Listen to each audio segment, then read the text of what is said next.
I'm going to spend some time talking with one of your Mosquito Control Board District 3 candidates. Tim, thank you for being with me this morning. Thank you for having me. I really appreciate it. You are welcome. Tim, let's get started by talking about your background. Okay, I've lived here for 26 years in Key West, and I have did some community service with the Planning Board and the Hark Board. I've been on the Planning Board for the last 8 years as Vice Chairman, and I have helped out on the Hark Board considerably for the 3 years, and did a little bit of community service for the City of Key West and helping the homeless.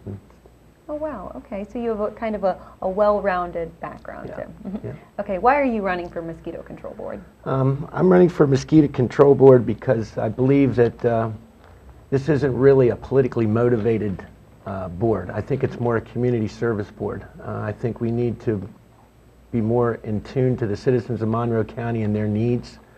We've been having a thing about the mosquitoes and not being able to get the complaints and get the mosquitoes killed in some, or controlled in some of the areas, and I'm hearing it from Tavernier, Key Largo, Isla Mirada, parts of Key West and Big Pine, and I just think there's more accessibility and a little bit of getting rid of the partisan politics.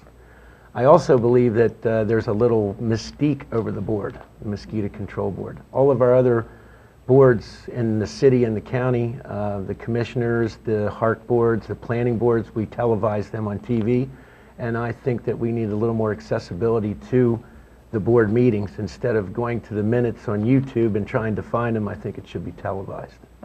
Okay, so are those some your main things that you'd like to change if you were elected? I really would like to, yes. Okay, what would be your goals, Tim? You know, I know that's what you want to change, but what would be your primary goals if elected? My goals and objectives, again, is the accessibility. I think that's the big thing. I've seen over the years that that it just seems that mosquito control in the mind of the public, it's not as open, I don't think, as it should be.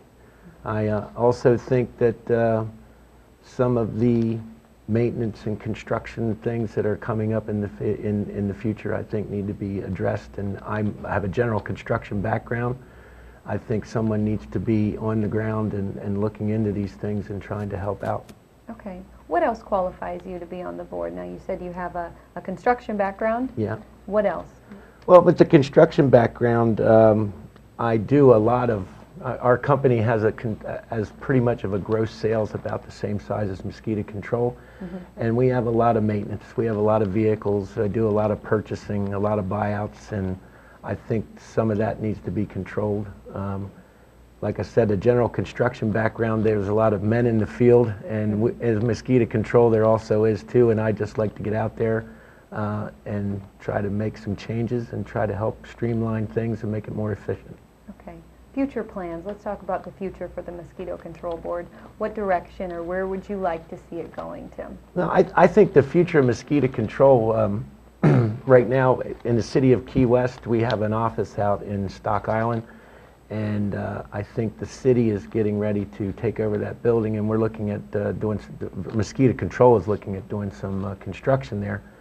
And I believe with my general construction background, I could help if we decide to do new construction, but I also think that we may want to possibly negotiate a deal with the city of Key West and try to hold the building for a few more years due to this economic crisis that we've been having all over the United States.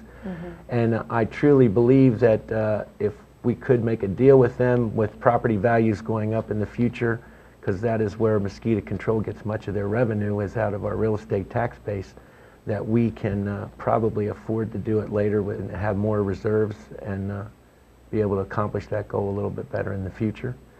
I also look at the new technology of spatial spraying. Dr. Doyle and I had a brief conversation at one of the hometown PAC meetings, and they are looking into that, and I think it's something really good. I have a couple friends of mine that are doing it in Pennsylvania, where they're doing bug spraying and stuff like that, and the spatial spraying is actually a computer software that makes sure that you get the larvicides that we use, like they do the chemicals on the ground, at the right spots. Okay.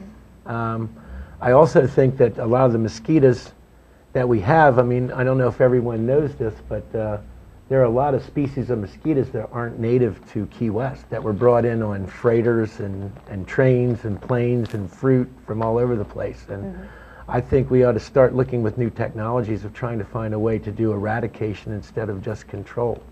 Our native species are bad enough, but I think some of our non-native species of mosquitoes, we should try to do a little bit more.